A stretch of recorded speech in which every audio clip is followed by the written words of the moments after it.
Welcome, everyone.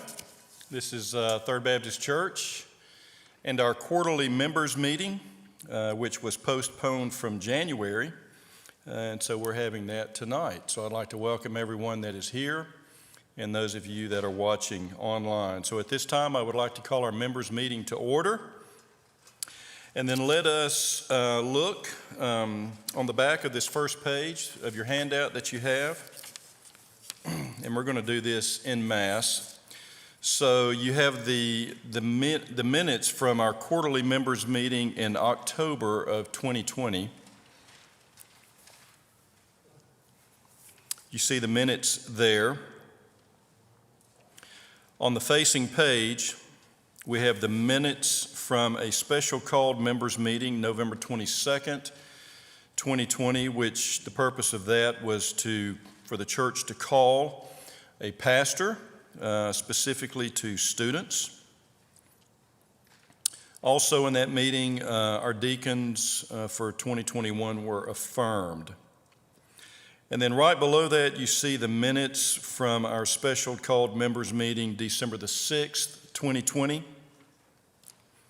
The purpose of that was to approve our ministry action plan for 2021, a motion that was made by our stewardship committee, and also to approve the committees for 2021, a motion that was made by our nominating committee.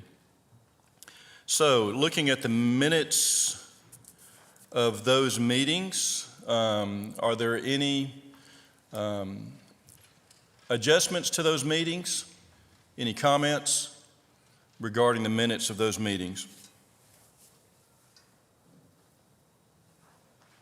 Then if there's no objection to the minutes as they are presented, we will approve those. Thank you, Jan, for taking the minutes. And then next, it would be our membership report.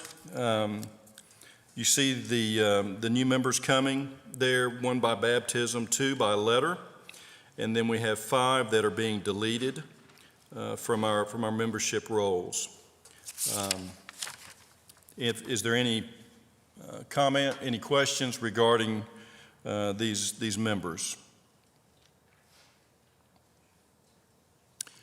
If there's not objection to accepting these members and the deletion of the members as presented, then we will present those as being approved. All right, at this time, I'm going to invite Matt Vance. Matt Vance is the outgoing chairman of our stewardship committee, and he's coming to present the financial report for the fourth quarter of 2020. Yep, thank you, Mark. So with this being my outgoing activity, I'd just like to briefly take a moment to thank Kim Lang for all of her help last year and the good job she did preparing the report for tonight. I'd also like to thank each of the members of the stewardship committee I served alongside last year. They were each a pleasure to work with.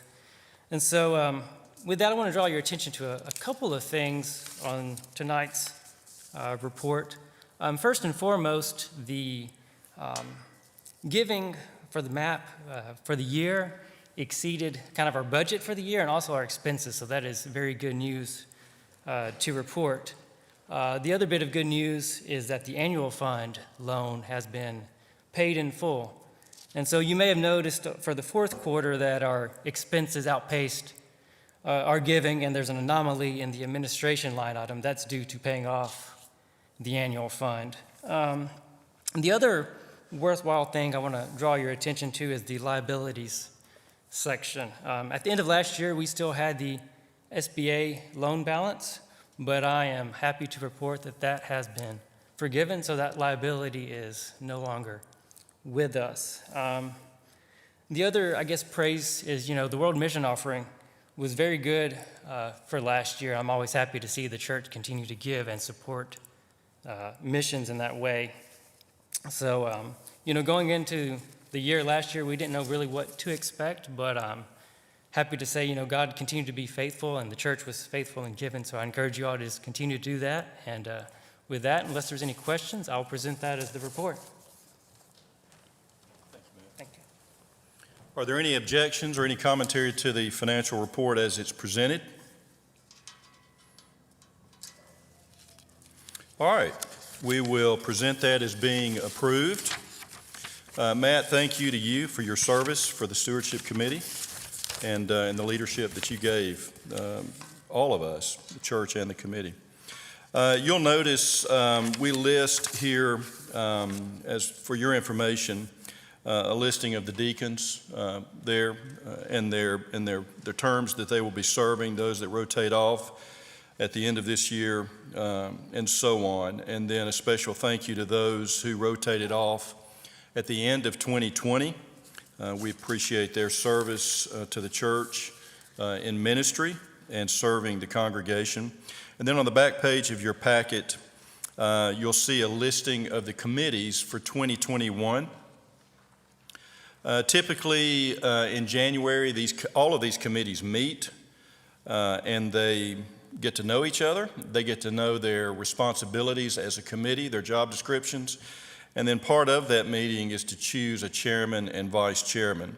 One of the things that we have moved to over the past several years is choosing a vice chairman who will ascend to chairmanship the next year. That way there's some sort of continuity.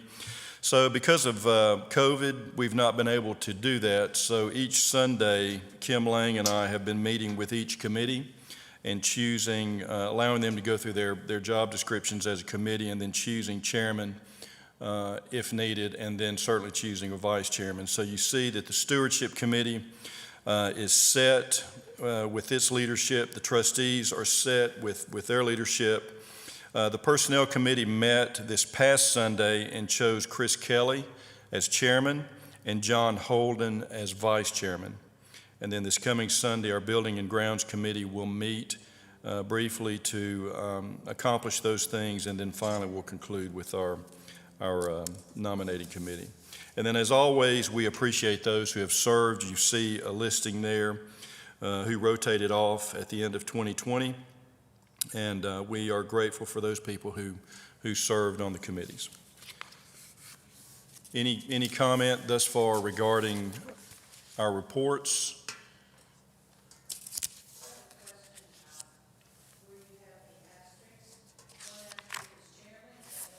Single asterisk is chairman and the double asterisk is vice chairman.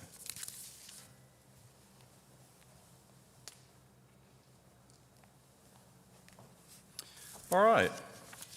At this time, we have no old business to take care of from our last members' meeting, and so we will proceed with new business. And at this time, I would like to present to you a new project that Third Baptist Church is going to take on. We're excited about this. This is something we've wanted to do for many, many years.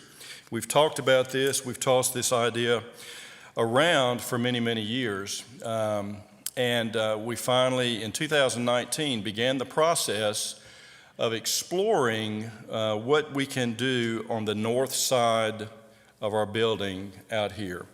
If you'll notice those exterior stairs that are on the side of the building that are there, have been there, I think, since the beginning of time. And they have gotten to a point where they are unsightly, dangerous, and beyond repair. So we've been some sort of a quandary about what to do with those.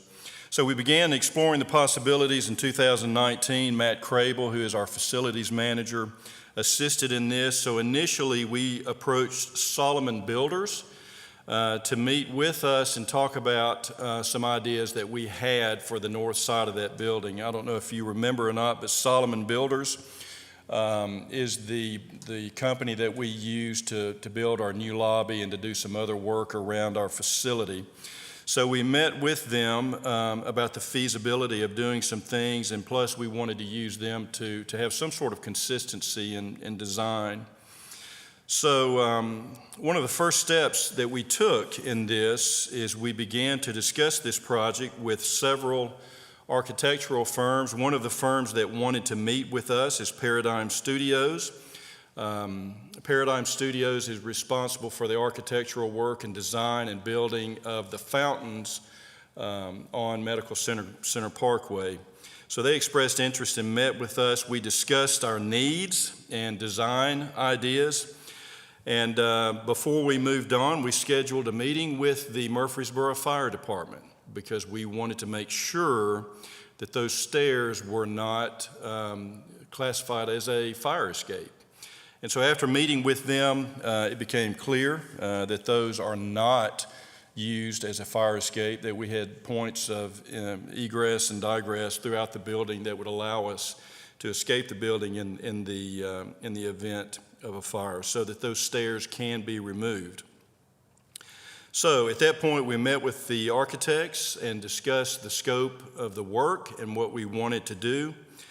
We met with the Stewardship Committee and the Building and Grounds Committee, discussed with them what we wanted to do, and remember, this is still in 2019. So we did that, and we came up with this. This is on the north side of the building out here. This is a drive-through or a drive-under portico drop-off, which would allow our families to drive under that, drop off mom and the kids, and enter through a covered area into that preschool entrance, which would pertain to our students who go to their rooms. It would pertain to others who are there on that first floor of this building. So we felt like this was important for families, especially young families who had infants and perhaps several children trying to get into the building, and this would help do that. So we removed the stairs. We would replace the doors on the side of the building that are out there. We would replace those with windows and then provide this covered drive-under or drop-off. So as we began with this, we talked about how are we going to pay for this. You see there at the top, the total cost of this is $191,000.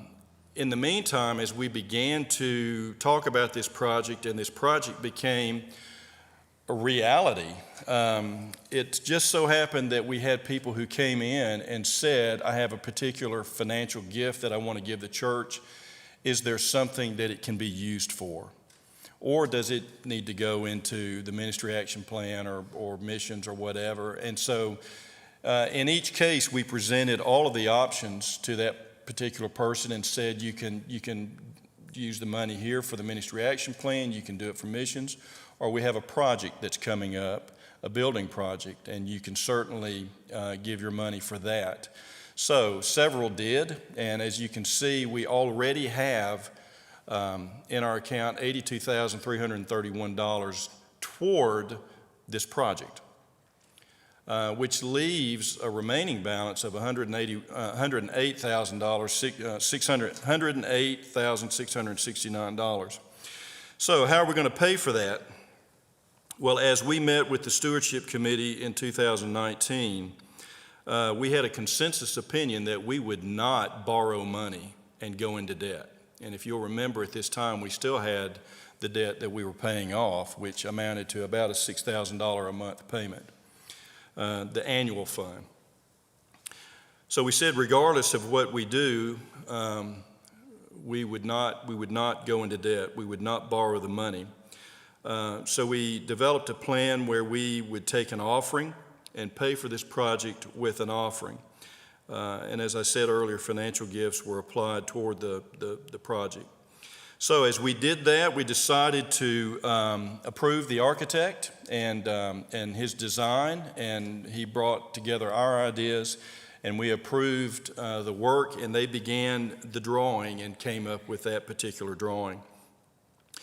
In the meantime, bids for the project were acquired, and if you'll remember, in 2019, everybody was building something. So when you come to a $191,000 project, there was very, very little interest in people such as Solomon Builders. They had no interest in taking on such a small project. We did have two builders who bid on the project, and the firm that we decided to go with, the construction firm, is Drake's Construction out of Hendersonville, Tennessee. And so we will move forward with that. The stewardship committee began to talk about how can we name this project, and they came up with the name Covering 3BC Kids. So with the approval of all the committees, we approved the bid from Drake's Creek Builders. And so the project was scheduled to be presented to the church about this time last year. And of course, you remember what happened about this time last year. The pandemic hit, and everything was put on hold. And so we just kind of put everything on the back burner. And as we have moved into 2021, we realize things are getting better. The vaccine is here. The cases continue to decline and go down. And so we have decided to move forward with this project in 2021. The plan is for us to use the month of May to receive offerings above and beyond our normal tithe to the MAP, but offerings toward this project, which means that would give us 5 Sundays to receive offerings toward this project. Hopefully that we're presenting this to the church soon enough and early enough where everyone can begin to make plans and adjust and decide how they want to take and use their offering and hold on to that and then give that in the month of May. So this gives people plenty of time to prepare for that, and then we begin to take the offering the first Sunday in May. We'll certainly keep the church apprised of the amounts that we are receiving as we strive toward the goal of $108,000. That is the plan at this point. Construction will begin the week after VBS. Right now, VBS is scheduled to begin on June the 7th. So on June the 14th, construction would begin out there and would be scheduled to be completed somewhere around the end of July, first part of August. As you look at the drawing, Doug, if you put that back up there, a couple of things. We will stand to lose about 8 parking spaces, so we'll have to make those adjustments. There are some things that the construction firm and the architects are not responsible for that we said that we would be responsible for. There's some painting that we will be responsible for, and then some interior construction that Matt Crable, our facilities manager, will be responsible for. So we decided not to include that in on the bid. So there you have it. Covering 3BC Kids, a very, very aesthetically pleasing addition to our facility. Very functional, very practical. I think it's going to benefit our congregation as they come to church, especially our young families. When you get, we mailed all of this information out today to the entire church. And one of the things that we said in the letter is that our new members class that we're having March the 14th, which is the first one we've had in quite some time, but it is full of young families with lots of children, and we're excited about that. So I think that's just a harbinger of things to come for the church. So with that being said, do you have any questions? Any comments?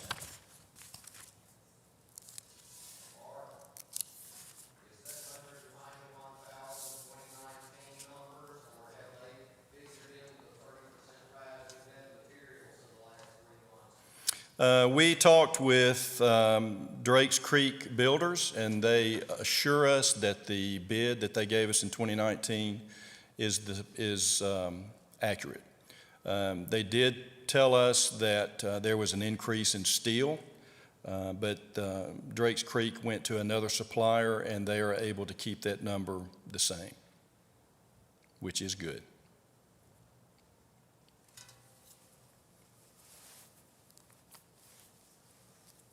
Anything else? Yes, Liz. Let's go back to the picture, Doug.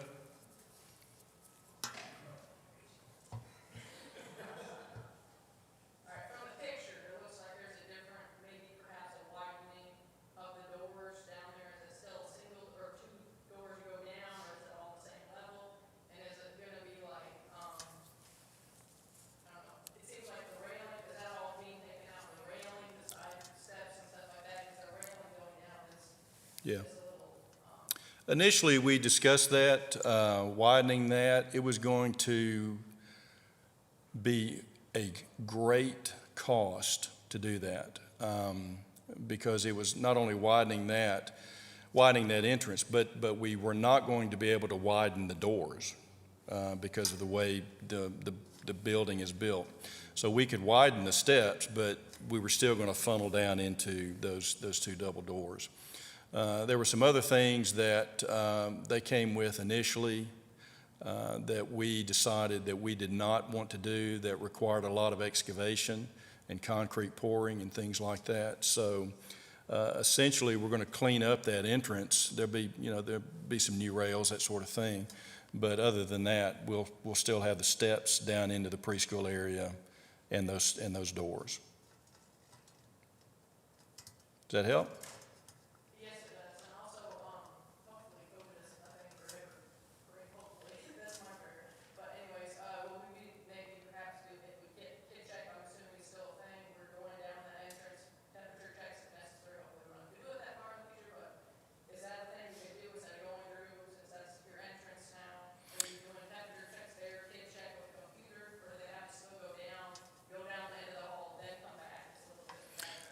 I would say at some point, that would be something that Ray would need to consider, especially if we have a focus of people coming through those doors.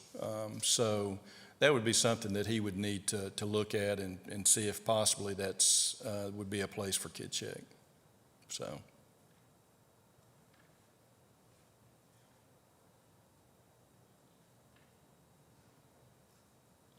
Anything else?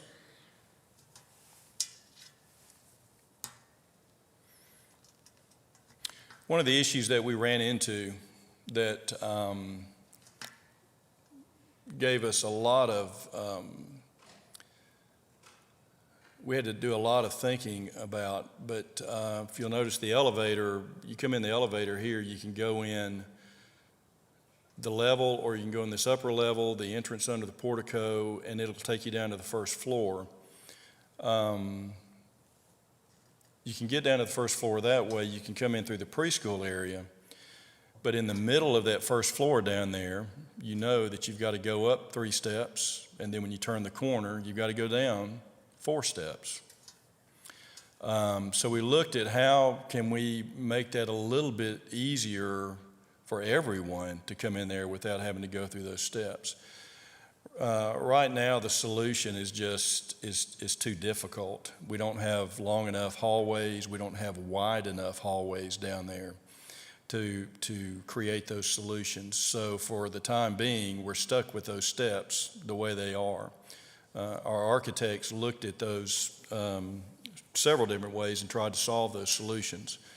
But with the width of any kind of ramp or rise or anything like that, our hallways were not wide enough. And so unfortunately, because of the nature of the building, it's not easy just to knock out sheetrock and studs and move a wall, because those walls down there are cinder block. And so we're pretty much stuck with those walls the way they are. So that's the biggest thing is we want to, number one, improve the appearance of our building out here. Number two, make it safe, which means we take those stairs off. And then number three, provide a comfortable, convenient, easy way for young families to drop off their kids into the building. Hopefully we'll be doing that with this. All right? Any final thoughts? Yeah, Murph. What happens if a child comes to church here to go into that area that's, say, Quill We had a lot of discussion about that. For the most part, the classes that are down there right now are babies through, I think, 3 or 4 years of age.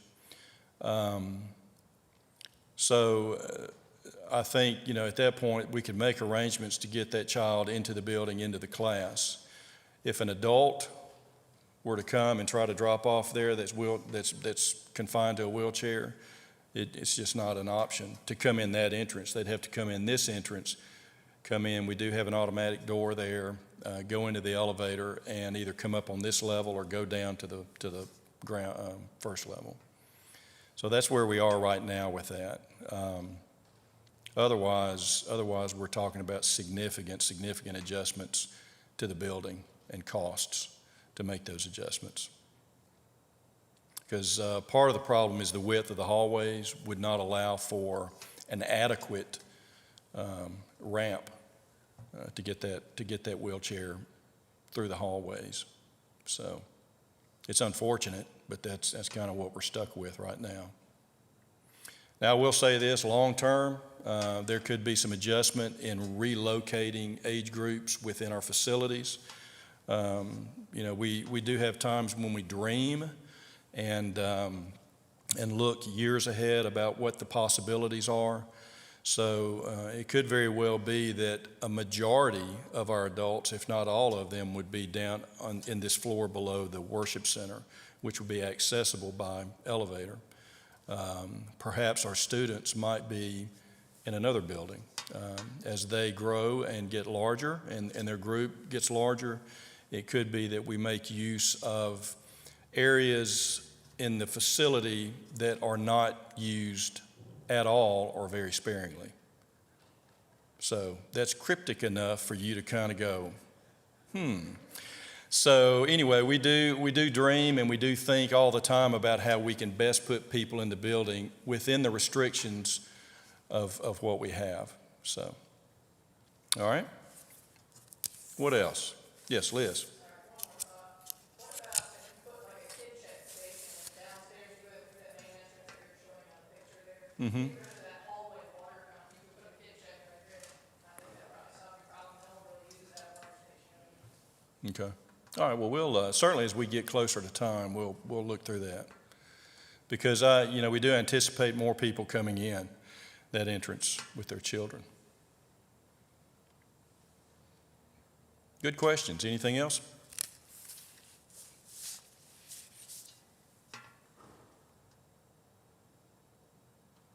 All right. Dan? Since there's going to be some work that we'll have to do ourselves, are you planning on having a work day for something like that? The members come in and do some work, or is that? No, our plan is for the painting. We have several paint crews that are members of the church that already do a lot of painting for us, and so we work with them, and they'll do the work there, and then Matt Crable would basically do some sheetrocking, moving the walls, that sort of thing. Ideally, Miss Mary, you'll be interested in this, that door that goes out by the library. We plan to come outside the library there and put a door there, which would take in another space for the library to use. In essence, we'd have that there. You'd go through a door into the library, and then you could turn left to go into the library proper, if you understand what I'm saying. But so it's things like that, just putting up those walls, the doors. We'd have to do that on the third floor, and seems like there was something else. But anyway, that's pretty much it. I will say this, we will do the landscaping around that as well, because what we want to do is see kind of what we end up with, what we get, and then do some landscaping. I think it'd be great to have a couple of big planters right there by those columns. Can you put that picture back up, Doug? Not that picture. There we go. Thank you. Wow. I was going to say we changed. That was plan A. That was plan A. This is plan B. This is the one we ended up with. But if you see those brick columns there, stone columns, then, some big planters in front of that with some greenery that make it attractive, that sort of thing. So anyway, we'll do some landscaping around that. In that picture also, you'll notice that the gym and the fellowship hall are gone. We're trying to sneak that by you. Yeah, y'all approved that in the members meeting. So, come by and watch the demolition.